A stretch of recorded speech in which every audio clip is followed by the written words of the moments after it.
Hello and welcome to Turning Point Tactics, the competitive Killteam 40k podcast, focused on giving you the strategies and tactics to seize initiative every turning point.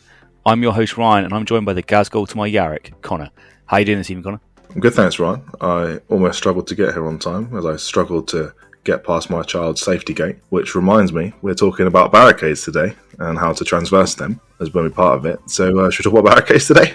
Yeah, lovely little segue into the world of barricades and how I can slow you down as much as possible. But absolutely, I think barricades is the sort of the final step before you're into deploying your optives and all that sort of stuff, and it's the last bit of the pre-game sequence before you're into getting models on the table, right? And I think initially it's probably worthwhile just looking at some of the core rules, people can understand some of the few mistakes that I see quite often played, and then we'll go into a bit more of an advanced play of barricades, because it is actually a huge part of the game, and that there's so much to talk about in it. So, firstly, core rules. It's within, not wholly within. So that's the first thing I would say to people is if you make just 1 millimeter of your barricade within 6 inches of your deployment zone, that's okay. So you can make it so it stretches forwards effectively what appears to be 7 inches if needs be, to give you that little bit of extra flex room. So within, not wholly within. And the next thing is going to be it's a you go, I go system, right? So you place down a barricade, then your opponent does, assuming you're a defender, then your opponent does, then it's back to you, and it's back to your opponent, right? So you get to see where they're positioning their barricades first, and you get to then react to that. Now, there's a little bit of play in that as well when it comes to on ITD, and the fact that you can't place barricades close to other barricades. This also applies on open board, but really specifically, it's much more impactful on ITD, because it might be that where you position your barricade means that you can deny your opponent a barricade on the objective that they're trying to get to as well. So that could be a really interesting thing for you to look at. So remind yourself, within, not wholly within, you go, I go. And the sort of the core thing that I would say to remember is it should be always benefiting your team and never really benefiting your opponent. So if your barricades are benefiting your opponent, you've probably placed them poorly, or your game's going really badly, but you want it to be giving you cover and helping your team out and denying them where possible. Any thoughts on that initial stuff, Colin, on the core rules? No, let's jump in. Sweet. So the first use of barricades that I think there is to give you cover in your own deployment. I think it's probably the most boring use of barricades, and I would argue that it might be a symptom of poor map design if you're having to place barricades in your own deployment zone. I think the game is much more impactful and exciting if you're using sort of an aggressive barricade placement, or it's up threat and it's in the mid board somewhere, and it adds more to the game. But the first thing that you need to look at with your barricades is clearly if you don't have enough cover in your own deployment zone, using those barricades to make sure that you can safely deploy and avoid an alpha strike is going to be really important. So first things first, do I have enough cover? Yes, no. If the answer is no, put some barricades down, and where you put them, you need to be really careful of, right? So the next thing that I would say is whenever you place a barricade somewhere, you need to consider where your opponent's vantage points are, because if you just stick a barricade right in front of an opponent's vantage point, it's going to buy you nothing, right? It's just going to get you shot. Unless you have some sort of super conceal ability or something like that, it's just going to get you shot. So look for the angles where you can place it, where potentially the vantage point is either obscured, or where the vantage point cover line is drawn, you're in heavy cover, but from the angle where the vantage point isn't looking, you're in light cover. And that might be a really good way for you to be able to get the cover where you need in the right location. So please, make sure when you're placing your barricades, look at the opponent's vantage points, look at where they can get to, draw those cover lines, and make sure you're either obscured or you're in an area where the angles work out so that you're not going to get caught off guard by vantage point. Obviously, with all of this, please take into consideration the fact that you have the special rules, like Marker Light, Spotter, the Cat, to name a few. There's also the Creep Bird that can remove your ability to use light cover as well. So if you're placing down those barricades, think about what your opponent's bringing and make sure you don't get caught off guard by potentially a special ability that's then going to remove your cover. So the next thing that I'd say is when it comes into sort of slightly more advanced play, and this is pretty common, is using it for route restriction or potentially route blocking. So if you place a barricade between two bits of terrain, it's then going to incur that transverse penalty, and it might hurt certain teams with movement penalties to be able to get over that and push up and do what the things that they want to do. Now, the pro tip that comes with this is always thinking about the size of your own base as well. So let's say I'm playing Vet Guard and I'm playing against my opponent who's running Space Marines or Legionary. They have a 32mm base, the opponent, and all my guys are on a 25mm base. So when I'm placing that barricade, I can leave a gap that's just 25mm either side that my models can move around and freely through with no movement penalty at all, but a 32mm base won't be able to fit through that. And that's where you start becoming quite good with placement, because now it's slowing down your opponent but keeping your own speed, and that's really useful to be able to, as I said, restrict the routes that they can take or slow them down in the right areas, and that's going to help you out. So please don't forget your own movement requirements, right? So don't just slam down a barricade right in the middle of the key route that you need to get through, and then find out that you're constantly paying a 2-inch transverse penalty to get all your models over it, when just with a bit of smarter positioning you could have made that so it was free. The next thing that I would say, so once you've looked at that deployment cover and once you've started looking at what routes you want to shut down, the next thing I'd say is there enough cover on the objectives themselves? So the places you're trying to get to, is there significant cover to keep your models safe? And is there a way that you can make it a one-way advantage? So there's various ways of doing this, right? So one might be that you place the barricade right on the closest edge to your opponent so that they have to pay the transverse penalty to be able to get onto the barricade. That could be one opportunity to do it. But let's say you're playing against a very, very focused melee team. Well, potentially bringing it slightly further back might mean that they have to charge further and then gain more distance to be able to actually get to you. And that might be a good way of positioning it as well. And there's also a little bit of play in that we'll talk about in a second about counter melee play and how you can try and make that work. But main thing I'd say is start measuring those threat ranges. Look at the bits of heavy cover that are nearby and heavy terrain and think to yourself, how are they going to be able to move from there to my objective? And don't just put your models in threat range. So if you know there's a bit of heavy cover and it's 8 inches away from the close side of the objective, but on the far side obviously it's 9, 10, 11, 12 inches away, well, just position your barricade so that you can sit within an inch of it and be outside of the charge threat range of that cover. And now suddenly you know that, okay, that melee guy isn't going to be able to reach me, but I can sit and score the objective. Do you have thoughts on that, Conor, Jordan? Yeah, well, I just wanted to add on that the idea of asymmetrical route restriction, which I think is a really nice idea. But it doesn't even have to be limited to just, I've got a smaller base than you. So, for instance, let's take that Vet Guard Kroot game matchup. Kroot are on 28mm, Vet Guard are on 25mm, but Kroot have access to the bound stratagem, so they can block a route completely for any model to get through, and they don't care because they can just transverse clean over it using alternative ways. And there's plenty of factions out there that have transverse or fly or something similar, but just something to consider there. Yeah, absolutely. And it's that special rules that you have to take into consideration whenever you're placing down barricades. There's no point putting down a bunch of route restricting barricades against, say, Harlequins just to have them fly over them all. So, great point. Something to keep in mind. Another thing that we can start thinking about as well at this stage, if you are placing objectives or barricades on objectives, is potentially what your opponent's bringing. So if they're an infiltration-based team, maybe think about that as well. If they have secure barricades as one of their objectives, and you place it on one of your objectives, well, now they're getting a tack up and a mission primary for doing one thing, and that might be kind of efficient for them to do. So consider it. It might be that it's more important you have the cover there. I'm not saying leave your objectives without any barricades on. I'm just saying that there might be a bit of a metagame there where you can go, well, actually, if I position just about here, I can get this light cover and it's going to give me the same effects, but it denies them the use of that barricade, which can be quite good. You came on to talk about special abilities, and there's a whole bunch of teams that have what are described as like pre-game movement.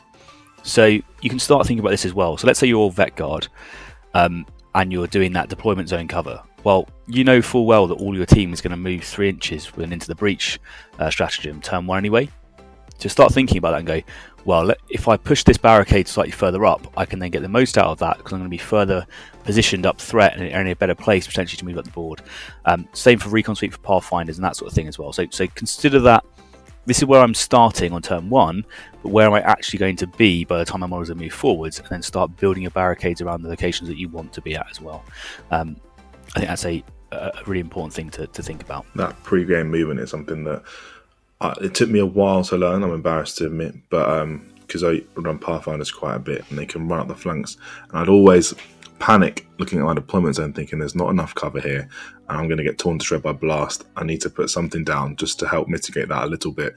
And I wouldn't think about, not even turn 1, this is like turn 1.1, before any shootings happened, and the fact that you're going to go 3 inches along the side, maybe even some of that 3 inches is just going to get you out of line of sight because you can be obscured behind heavy, and where it's not, you actually need to have your barricade 3 inches further up than you thought it was going to be.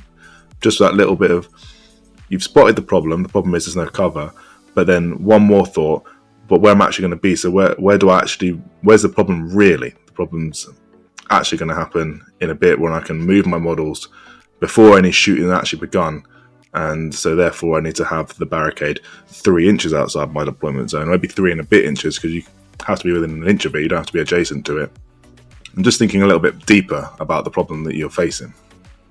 Absolutely. And another thing that I would say as well is, when you're placing down these barricades, you have to be looking at the cover angles that you're doing. I think it's really common just to throw it in so it's, perfectly 90 degrees to the board, because that feels like it's the right thing to do.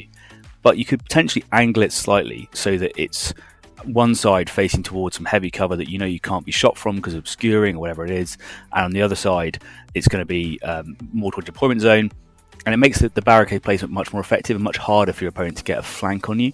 So consider those cover angles. Think about, where can my opponent realistically get to, and where do they want to be? So if your barricade's, further on the left or right flank, then angle it to support that so that it's harder for your opponent to be able to get round and get the shots that they want to get potentially.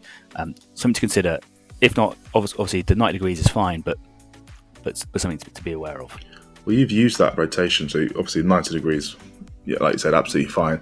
But you use that rotation, you put it on like a slight 45-degree axis, and because the rules state it only has to be within, not wholly within, you can have a little bit of your barricade within your deployment or within 6 inches or wherever the rules are, and then the rest of it actually outside. But because you've got that little bit inside of it, you've put your barricade a bit further forward into a bit more useful place than it was if it was at 90 degrees. Absolutely. And what I describe that is as well, is that can be useful as a offensive barricade placement. So if you have it angled at, say, 45 degrees, and you have your model slightly over the end, overhanging, so that there's only a small slither of their base that's actually behind the cover, but that then means that when you then start moving, you can practically ignore the transverse penalty, because the 1 inch that you would be going out, it's not a 90-degree 1 inch where it's wasted.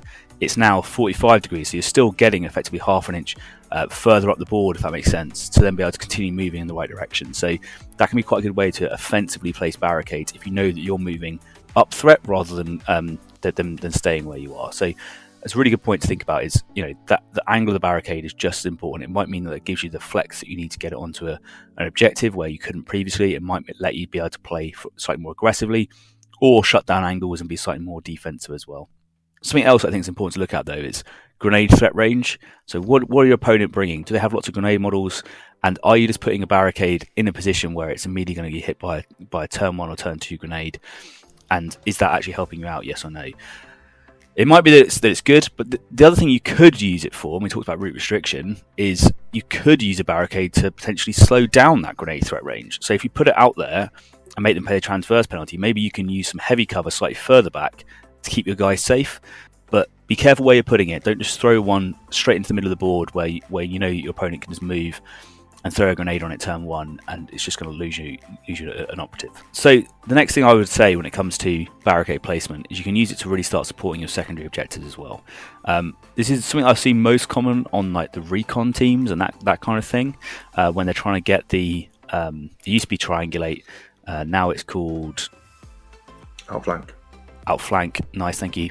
And now it's called outflank, and that's where you are trying to get models onto the side of the board and have enough APL, but maybe there's not enough terrain there for you to be able to support that. So you could start positioning barricades out on the left and right flanks so that you know that you can move out there turn 1, turn 2, secure outflank on subsequent turns, and have your guys in cover whilst doing so. But my big caveat with that would be careful not to telegraph what you're doing, because if you start positioning those barricades out on those flanks, it's telling your opponent, okay, they're probably going to be looking for an outflank here because they're trying to put cover in the right place. There is a bit of potentially big brain play where you can put barricades out there if you don't think you need them, and then your opponent starts positioning models slightly further to the edge of the board so they can try and deny you an outflank, but actually you were never trying to go for it in the first place. That might be a good way of wasting your opponent's resources, but something to be aware of either way. So it could be an important thing to support those secondary objectives by using barricades as well. Off air, Conor's made a really good point, and I'm just going to bring it up now, is the outflank rule has the caveat that you can't be within red of your drop zone. So remember that you'd have to be using that angled ability to be able to angle it so you're potentially 7 inches away and positioning your model so it's not quite within red of your own drop zone to be able to use that effectively. So don't get caught out by your own tack ops. Make sure you read the rules and make sure you're more than red from your drop zone for trying to score outflank. Great point, Connor. Make sure we get that covered off. Okay, so the next thing I want to talk about is really the idea of barricades and understanding the difference between counter melee and counter shooting. So pretty much always people are, when I play them, people are playing the standard, what I would describe as counter shooting playstyle on barricades. Now, for the patrons, I'm going to throw up some images on patrons so they can see this all visualized. But counter shooting, in my mind, is when you're putting your base effectively as close as possible to the barricade as you can. And the reason that's really good is because it then makes the angle that's required for you to be shot at out of that light cover all the way around sort of the 90-degree mark. So people always have to come basically behind the barricade to be able to shoot you when you're in it. And that can be really difficult for you to achieve. So it's very, very useful against shooting teams, right? But there is a few downsides to it. One is it makes it easier for someone to get within 2 inches of you. If they were to move up and try and shoot you, they can probably deny that cover quite easily. Two is it then makes it really, really easy for melee teams to be able to move up and attack you as well. So there's a counter melee positioning on a barricade that you can do, and that's where you really need to think about what your opponent's bringing and make sure you're positioning your barricades in the right place to facilitate this. So what you do with counter melee is you place your model 0.98 inches back from the barricade in a straight line. Now the reason why that's really important is if your model's got, say, a 25mm base, it's just slightly larger than 0.98, it's like 0.984 or something. So your enemy would have to pay the transition penalty to get over the barricade, but they can't get their base in the gap that you have left. So they have to position to the left or to the right. So normally what that means is they're going to have to go round the barricade or pay transverse and go round the barricade. And that can mean that what appears to them to be quite a simple 8-inch charge is now looking like it's going to be more of a 10 or even 11-inch charge by the time they've done that additional distance that they need to be able to get round and over, which can really shut down some melee teams. Big caveat on this though is be careful of those left and right angles, because if you position that far back, it might be that what was previously a 90-degree angle for you to get shot at from the side, if you're right up close to the barricade, now looks something like a 45 degrees, because you have to be within 1 inch of the cover to count as being in cover. And when you start coming off at an angle on the left and right hand side of that barricade, you might see that 1 inch is now too far, and you can start shooting people from those side angles. But the important thing that I'm trying to get at there is there's different ways to be putting your models in cover and your ranges from cover based on what you're trying to achieve with it, right? So if you're against counter melee, make sure you achieve a counter melee position, and if you're in counter shooting, make sure you achieve a counter shooting position. I'm going to just throw one more layer on top of that again, right? So with that barricade placement, you can place that barricade so it's on the objective, and you can sit 0.98 inches back from it and still be on the objective versus a counter melee team. Whereas if you put it so it's just scraping the objective right on the very far end, to be in that counter melee range that you want to be operating in, you're now no longer on the objective. So just think about that and be like, okay, so what am I trying to do with this barricade? Where am I trying to place it? What's my opponent's play style? If it's trying to deny shooting, then make sure you position it appropriately for shooting. If you're trying to deny melee, make sure you position it appropriately for melee. And that's a really important way of being able to determine barricade placement. One thing I want to add to that is just convey your intent to your opponent as well. If you put the model down and say, look, I put my model here, he's within an inch or very just within an inch of the barricade here, so therefore he's outside an inch if you're on the other side of the barricade, but he's also just outside of an inch from these angles, so if you can get to these angles, you can see them, then everyone's happy. Whereas if you're not, then you start having to get the tape measure out and looking at stuff later on down the road. So just explain to your opponent what you're doing and why you're doing it, and it'll make for a much more fun game. Yeah, 100% play by intent always, because you can sit there and you can measure it back and forth, and then someone can say, oh no, it's not quite perfect, whatever. But if you just say to your opponent, this is the intent, this is what I'm trying to do, they understand that, and you can then like move forward without any gotchas, right? And that's such a better way of playing than spending ages getting out, your absolute perfect measurement calipers to make sure that you've achieved your 0.98 inches. It would just waste time that no one can be bothered with. And my final point on some of this advanced play is understanding the difference between that sort of defensive and offensive mentality. So what I talked about then was using probably one of your shooting models to deny a melee model getting in contact with you by positioning far back. But if you've got a melee model, you probably want to be positioning far forwards to get your extra charge range out of there. So consider that. And as always, special rules apply. Maybe you can ignore the transverse penalty, so you can sit back and then have a one-way charge, and that's really good for you because you get the advantage on charging or whatever it's going to be. So understand the difference between if you're trying to move forwards, if you're trying to hold back, and the difference between trying to stop people shooting you and stop people from being able to melee you. That's some advanced sort of barricade placement tips that I think will really help people elevate their game going forwards, because it's something that I see people just often really just gloss over, going, oh, whatever, blah, blah, blah, I'm just stick barricade here. And actually, there's a whole meta game to it. So think about all those points and make sure you use all of them to your advantage. There's one thing we haven't spoken about here, Fortified Barricade, the one that you can get in the scouting step, and it's slightly different. Did you want to save that for the scouting step lesson, or did you want to discuss it now? No, we might as well touch on it now, and we can always go back on it on the Fortified scouting step as well, because I think it is really, really important. It does come down to effectively barricade placement, because during this step you want to be thinking about whether or not you're planning to use it or not. And you might change your mind though based on what your opponent does with their deployment and their orders. We'll talk more about that in the scouting step, about how you read your opponent. But you're absolutely right. It can be a key point where you go, I think I need 3 barricades here, so I'm going to leave this one available wherever it is and decide that I'm going to use it for a fortify. Or it might be that you decide, I really want to be able to place a barricade on this vantage point now, because that's what you can do. And then, therefore, you can use that to be able to spring forwards and get your sniper shots in the right place. The key difference for the fortify step is that it lets you go anywhere within your territory, so that's up to halfway of the board, and it can be placed on terrain, so it can be placed on a vantage point. So absolutely, really good point. You can think about it and go, you know what, I can't quite get this objective the way I want it to be. I'm going to need an extra barricade, and I can achieve that during a fortify step. Great points, and absolutely all what we just said still applies to that as well. So make sure you think about where you're positioning it, where any vantage points are, enemy special abilities, etc., etc. There's no point placing a barricade on a vantage point that you can then be immediately denied by a creep bird or something like that.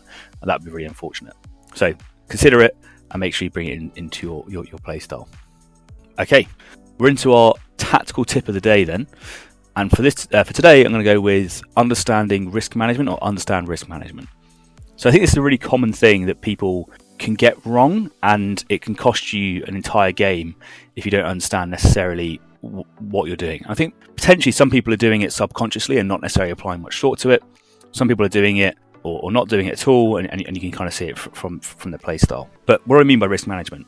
So risk management is knowing when to take more or less risk and having that play into your decision making, right? So the game is all about effectively risk and probability and chance of stuff happening, right? So it might be that you're deciding whether or not you want to charge a model with one of your models, and you might know it's a 50-50% chance of whether or not you're going to kill him or lose your own model, right? Now, when I talk about risk management, I would say on turn 1, a 50-50 is probably not the risk management that you want to be doing, right? You want it, because if it goes wrong and you lose that model, you haven't just lost it on turn 1, you've lost it on turn 2, turn 3, and turn 4. So it's cost you, say, 6 APL, it's cost you another few opportunities to kill people, score objectives, etc., etc. So understanding when to take risk is really important. So what I would say, generically, is don't try and take too much risk on turn 1 and turn 2. And as the game progresses, allow yourself to take more and more risk, right? Because you're losing less and less should that model subsequently die. But there's always a caveat with this, as there is with everything, right? Let's say that you're having an absolute shocker and you really, really need something to pay off, right? You've already lost, right? You're how many points down? You think there is no way that I can get this back. Continuing to do like safe, secure plays with low risk, if that's going to lose you the game, there's no point doing that. You need to start elevating your risk as you start losing to make sure that you can potentially even up. So it might be that you have a 10% chance to charge and kill an enemy Ancestral Sergeant. Well, if you're 17-0 down, and that's going to be the determining factor to get you 18 points somehow, then absolutely, if it's 10% chance, at that point, you've lost anyway, give it a go. It might just save you.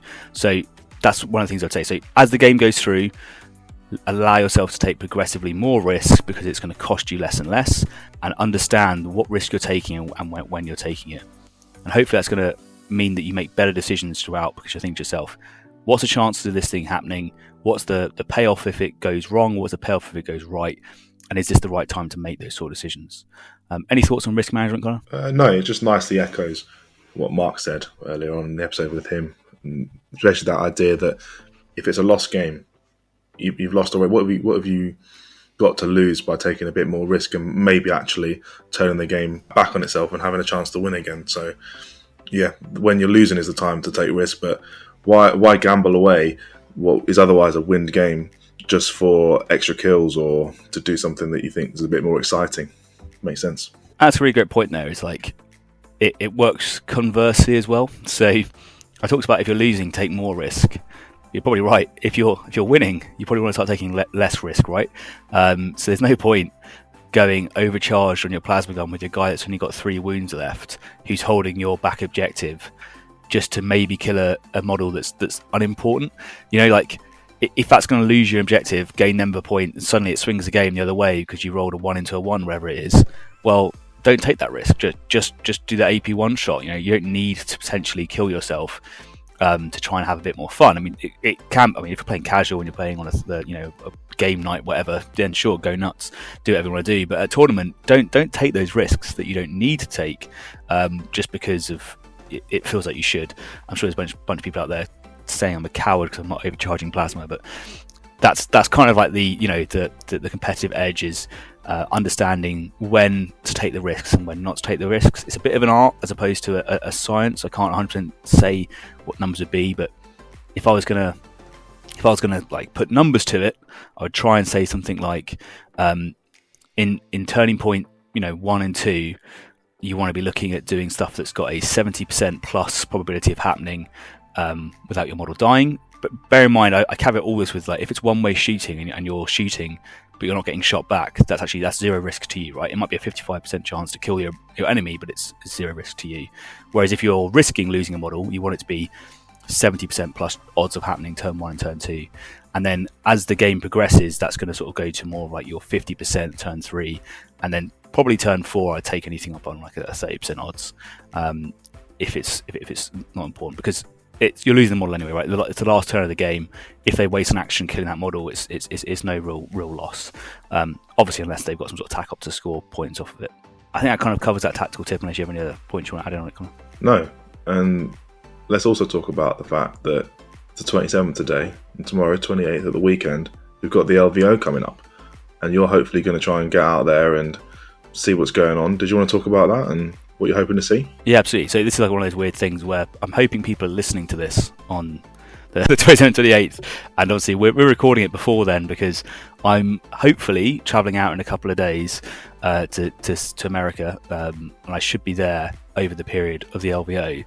If it's a work trip that I'm going on, so if I'm back, or if I have some free time on that weekend, I'm not guaranteed that I will, but if I have some free time on that weekend, hopefully I can get over and see some of the amazing folk that are out running the tournament out there.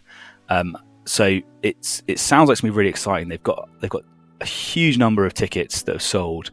I think they've sold out pretty much straight away. They released more tickets, sold out again, more tickets, sold out again, more tickets, sold out again. So that there is a whole load of Killteamers that are out and about. I know some of our patrons are going as well, so that'd be really cool. So I hope I can go meet some people, show my face around, see some of the games.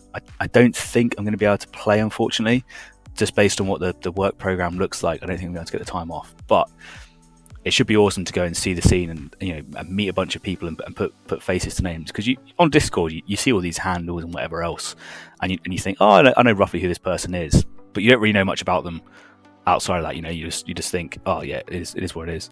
So actually, when you start meeting the human behind the keyboard, I think you start building that community. So I'm hoping that I'll get to meet quite a lot of the people out there, and particularly some of the tournament organisers and that sort of stuff as well. I know that they've gone for I don't know if you've seen the LVO packet, Connor, but they have this brilliant like self-made terrain that the guys at Squad Games have made. I think it's like Luster's Workshop, Dakota makes it all, and then they've made like every single different mission variation possible for it. So if you look on the mission pack, I was doing some research for a patron to answer one of his questions and make sure I could give some good feedback on what I think would be good for LVO or not good. And I was like, there's so much variety, you know. Like I was looking at all the layouts and I thought to myself, it's going to be really hard for a player to memorize all of them and understand exactly how they're all going to play, which is good because it means that I'm hoping that people are going to get there on the day and have to look at the board and go, the board is going to determine what we can and can't do, and that's going to be really interesting to see. So yeah, it should be cool. I know they've got I think an Into the Dark tournament in the evening. They've got some pods on the Friday, so they've got like pre-games and they've got the grand tournament, and I want to say it's like up to 100 players, so quite a lot of people going, and it should be really interesting to see. So hopefully I can get out there and talk to some of them, and also we obviously just go to the convention itself, and there may even be some reveals, one hopes, for Killteam. We might see what the new Killteam box is. Rumours are Arbites, Arbites, whatever it's called, Artites, something. The space. I want to say Arbites, but I don't think it is. I think it's Arbites. Arbites. Yeah. Arbites are going to be the new Killteam, and they're like the Imperial Space Force. Versus obviously Jakari, so there's a whole kink thing going on Another there. bird.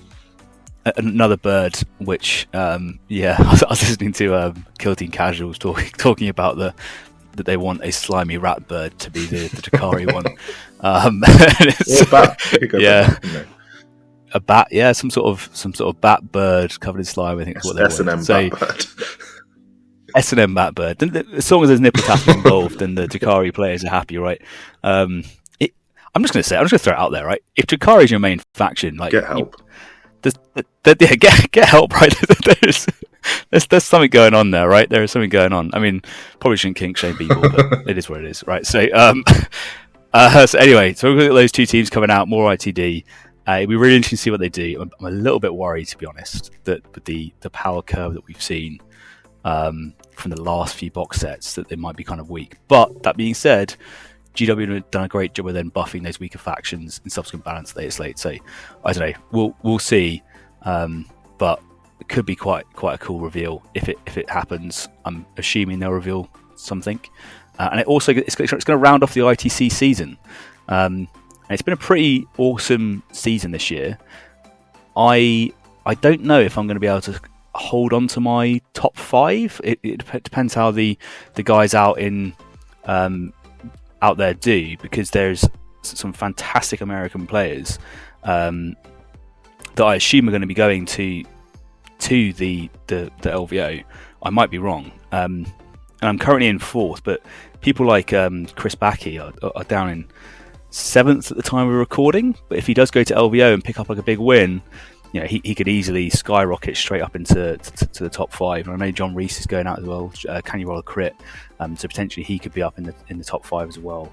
So it'd be interesting to see if I can end the season in the top 5. Also, I'd love to, but it'll be I guess determined at the LVO, which I think is probably the last major event of this season, to see if I can stay up there or not. Good luck to all our Patreons attending as well. Let us know how you get on. Send us your bat reps. We'd love to read them. And if you get any questions as well, actually, let us know if there's anything where you think, I'm not sure if I approached that correctly. I wonder if there's a better way of doing that. Let us know and we can have a look at it and reflect on it. We'd love hearing your questions. Absolutely. And I think what we'll try and do as well is I'll be posting on the Patreon throughout whilst I'm out there. So obviously all the episodes you had to pre-record, because I don't have the recording facilities whilst I'm away. So hopefully these all get edited in time and they're all good to go and I can just hit release at the right time. But what I will be active on the Patreon. So if you have questions about I'm going into this matchup, whatever, hopefully I can try and give you a few hints and tips going forwards. We can see what happens. But I'm really excited to try and meet some people, because it's such a fantastic scene in the UK. I've not yet been to a proper US event, and it's going to be so cool to go and meet them all, face to face, and put faces to names and that kind of thing. Because I think the more we do that, the better the community comes as a whole, as we sort of like connect people through. And hopefully there'll be some Spanish players there as well. I know they like to go over, and that could be really awesome. Because potentially we could have all three, major competitive scenes. All we need then is be like France, Poland to turn up. Then before you know it, we're going to have everyone in one place. But it should be really cool. We'll see what happens. I'm hoping that I can meet some of the patrons that are out there, and I'm hoping they can pick up a few extra points, wins, and that sort of stuff. I think they're pretty close to winning in Chicago. I think they said last time. So if they can potentially pick up a win at LVO and say, "Oh, I learned one or two things from training with tactics and help me get a win," that'd be pretty epic, wouldn't it? Yeah. So we'll see how it goes. I'm obviously buzzing and really excited for it because we love Killteam. It's a massive event in the Killteam world right at the end of the ITT season. Fingers crossed I get to hold on to my my top 5 position, but I won't be massively sad if I don't, because I know the competition is so stiff out there at the moment. So we'll see how it goes. But I don't think there's anything else on this episode. Is there anything you want to throw in? Good luck to everyone. Yeah, good luck to everyone. I hope you have an amazing time and have really good fun. That's mainly what it's all about, right? But I think that's going to bring us to the end of this episode. So hopefully you found something new or useful while listening. If you did, throwing us a like would be greatly appreciated. And if you don't want to make sure you don't want to miss any episodes at all, make sure you hit subscribe so you get that notification when the next one drops. If you can't wait and you do want early access, we do have a Patreon where you can get exclusive access to all our content. As I said, I'll be throwing some pictures in there of demonstrating what I meant by the Barricade placement, so people can have a bit more of a visual representation rather than just me talking about it, because sometimes pictures make it easier. But as always, we'd love to hear your thoughts and feedback. So drop a comment and we'll get right to you. As always, thank you so much for listening. I'm your host, Ryan. This has been Turning Point Tactics, and we'll see you next week. See you next week.